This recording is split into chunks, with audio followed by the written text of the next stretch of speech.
राधे राधे। मैं ललित और इस वीडियो के माध्यम से हम आपको ले चलते हैं एक धार्मिक स्थल की तरफ। जैसे आप सभी देख सकते हैं, ये है प्राकृतिक सौंदर्य से भरा पड़ा चित्रकूट धाम। जी हाँ, जैसे आप सभी देख सकते हैं, चारों तरफ प्राकृतिक सौंदर्य, जंगल व पशु पक्षी, जिसमें आपको लंगूर भी देखने को मिलेंगे। और चित्रकूट धाम के जो आपका प्रसिद्ध स्थल है वो है सती अनुसुईया आश्रम। जी हाँ, जो हम जा रहे हैं इसमें वो है सती अनुसुईया आश्रम, और साथ ही साथ गुप्त गोदावरी गुफाएं, जिसके बारे में आप लोगों ने सुन भी रखा होगा। तो पहला जो हमारी यात्रा सबसे पहले वो है सती अनुसुईया आश्रम की, जो कि ये वही स्थल है जहाँ पर अत्रि ऋषि व उनकी पत्नी सती अनुसुईया निवास करते थे। जैसे आप सभी देख सकते हैं, ये चट्टान है, उसी में मंदिर का निर्माण कराया गया है।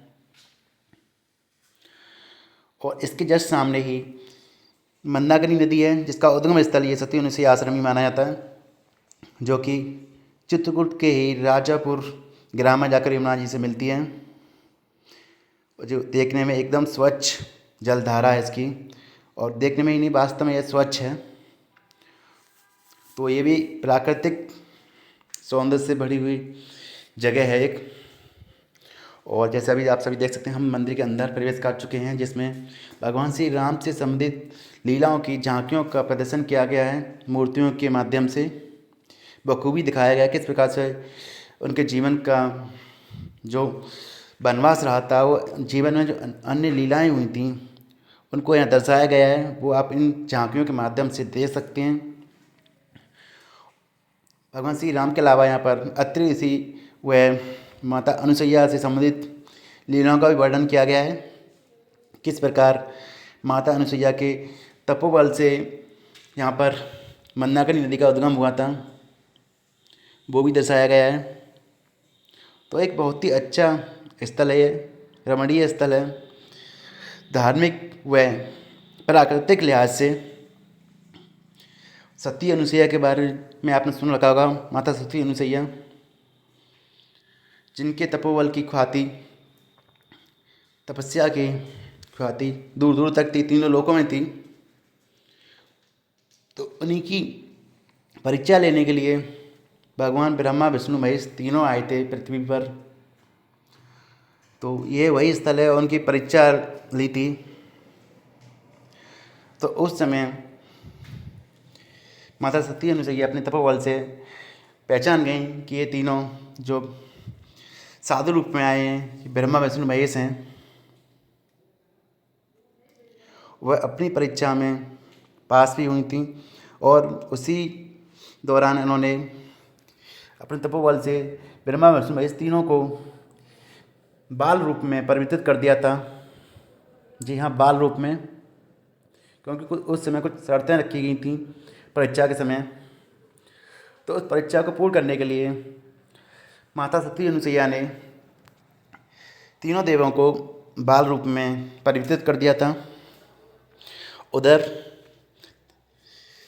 तीनों देवों की देवियाँ इंतजार करती रहीं। जब उन्हें पता चला कि उनको बालक बना दिया गया है माता सती अनुसुईया द्वारा, तो वो यहाँ पर आईं। उन्होंने विनती की सती अनुसुईया से, तब उन्होंने पुनः उनको ब्रह्मा विष्णु महेश का रूप दिया, और तीनों देव और देवियों ने उनको आशीर्वाद दिया। तो एक कहानी तो आपने सुन रखा होगा, काफ़ी प्रचलित है, कई धारावाहिकों में, बुकों में देखा होगा आपने। सती अनुसुईया व ब्रह्मा विष्णु महेश के जो ये वाला हिस्सा है और किस्सा है, तो आप लोगों ने सुन रखा होगा। तो वो स्थल यही है, सती अनुसुईया आश्रम। तो ऐसे हम पवित्र धाम पर आए हैं आपको लेकर, और आप दर्शन कर रहे हैं उस पवित्र स्थल के, जहाँ पर सती अनुसुईया जैसी माता का आश्रम था, जहाँ पर उनके निवास था। और इस स्थल पर भगवान राम व सीता जी भी आई थीं।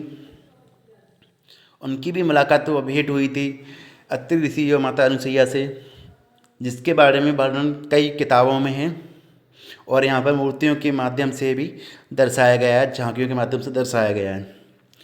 तो इस लिहाज से काफ़ी धार्मिक स्थल होता है और महत्व का स्थल होता है।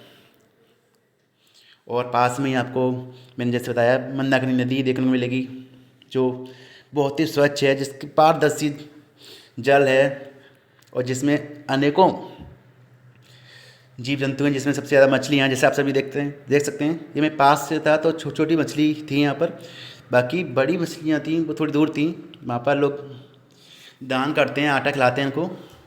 तो बड़ी संख्या में यहाँ पर मछलियों का निवास स्थल है मंदाकिनी नदी यहाँ पर, जिससे आप सभी देख सकते हैं। मैं दिखाने की कोशिश करता हूँ, एकदम स्वच्छ जल धारा ये, तो काफ़ी अच्छी जगह है यहाँ पर। धार्मिक तो है ही है, उसके अलावा प्राकृतिक भी बहुत ही अच्छी जगह है यहाँ पर। आपको विभिन्न जीव जंतु मिल जाएंगे देखने को आपको, जलीय जीव। तो बहुत ही अच्छा लगा यहाँ पर जाकर, एकदम अलग ही अनुभूति व आनंद की प्राप्ति हुई। तो यदि आप चित्रकूट धाम जाते हैं तो जैसे जैसे आपको स्थल दिखाया उस जगह अवश्य जाइए।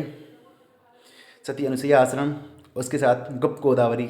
अब आप देखेंगे गुप्त गोदावरी गुफाएं, जैसे आप सभी देख सकते हैं गुप्त गोदावरी की गुफाएं। ये सती अनुसुईया आश्रम से लगभग 15 से 20 किलोमीटर की दूरी पर है गुप्त गोदावरी। इसके लिए आपको शुल्क देना पड़ेगा, 20 रुपये टिकट है, जो कि क्लीनिंग चार्ज है वहाँ का, यानी इस स्थल को साफ रखने के लिए। और इस सक्रिय गुफा से प्रवेश करते हुए हम लोग, हालांकि अंदर जाकर थोड़ा काफ़ी बड़ा बरामदा हो जाता है, जैसे आप सभी देख सकते हैं। ये मंदिर इसी गुफा के अंदर है, ये देखिए। लेकिन जब प्रवेश करने का रास्ता है वो काफ़ी सकरा है। और ये वो स्थल है जैसे आप सभी देख सकते हैं, यहाँ से गोदावरी का उद्गम होता है। जी हाँ, और इस गोदावरी का गुप्त नाम इसलिए रखा है क्योंकि यहीं पर उद्गम होकर ये यहीं पर ही विलुप्त हो जाती हैं, जिसका कोई भी आज तक कोई वैज्ञानिक पता नहीं कर पाया गुप्त रूप से कहाँ चली जाती हैं उत्पन्न होने के बाद। इसी में आप पानी देखने को मिलेगा आपको गोदावरी का। पानी वाली गुफा भी है, 2 गुफाएँ हैं, आपको मैं बता दूँ 2 गुफाएँ। ये बड़ी वाली गुफा है, इसमें उद्गम स्थल दिखाया गया है, और दूसरी गुफा है उसकी जस्ट बगल में ही है। इस गुफा से निकलने के बाद आओगे तो ये इसको पानी वाली गुफा भी बोला जाता है। ये पानी वहीं से आ रहा है उद्गम स्थल से। इसका ये पानी कहाँ जाता है आज तक कोई भी वैज्ञानिक इसका पता नहीं लगा पाया। इसमें भी एक मंदिर है, आप रात तक जाओगे। यदि आपको सांस लेने में दिक्कत होती है तो आप अंदर ना जाइए, क्योंकि अंदर थोड़े सफोकेशन होता है, ऑक्सीजन की कमी है। हालांकि लोग जाते हैं, कोई दिक्कत नहीं, लेकिन थोड़ा होता है, हमें भी थोड़ा बहुत महसूस हुआ था सफोकेशन से, क्योंकि चारों तरफ से बंद है गुफाएँ हैं। पानी वाली गुफा में इतना नहीं होता, लेकिन जो पहली वाली गुफा थी उसमें थोड़ा सफोकेशन ज़्यादा होता है। तो ये गुप्त गोदावरी है, जो यहीं पर ही उत्पन्न होकर और यहीं पे विलुप्त हो जाती है, इसलिए इसका नाम गुप्त गोदावरी रखा गया है। यहाँ पे एक मंदिर भी है खटखटा चोर का, वो भी आप देखिए। मिलते हैं अगली वीडियो में, जब तक के लिए राधे राधे।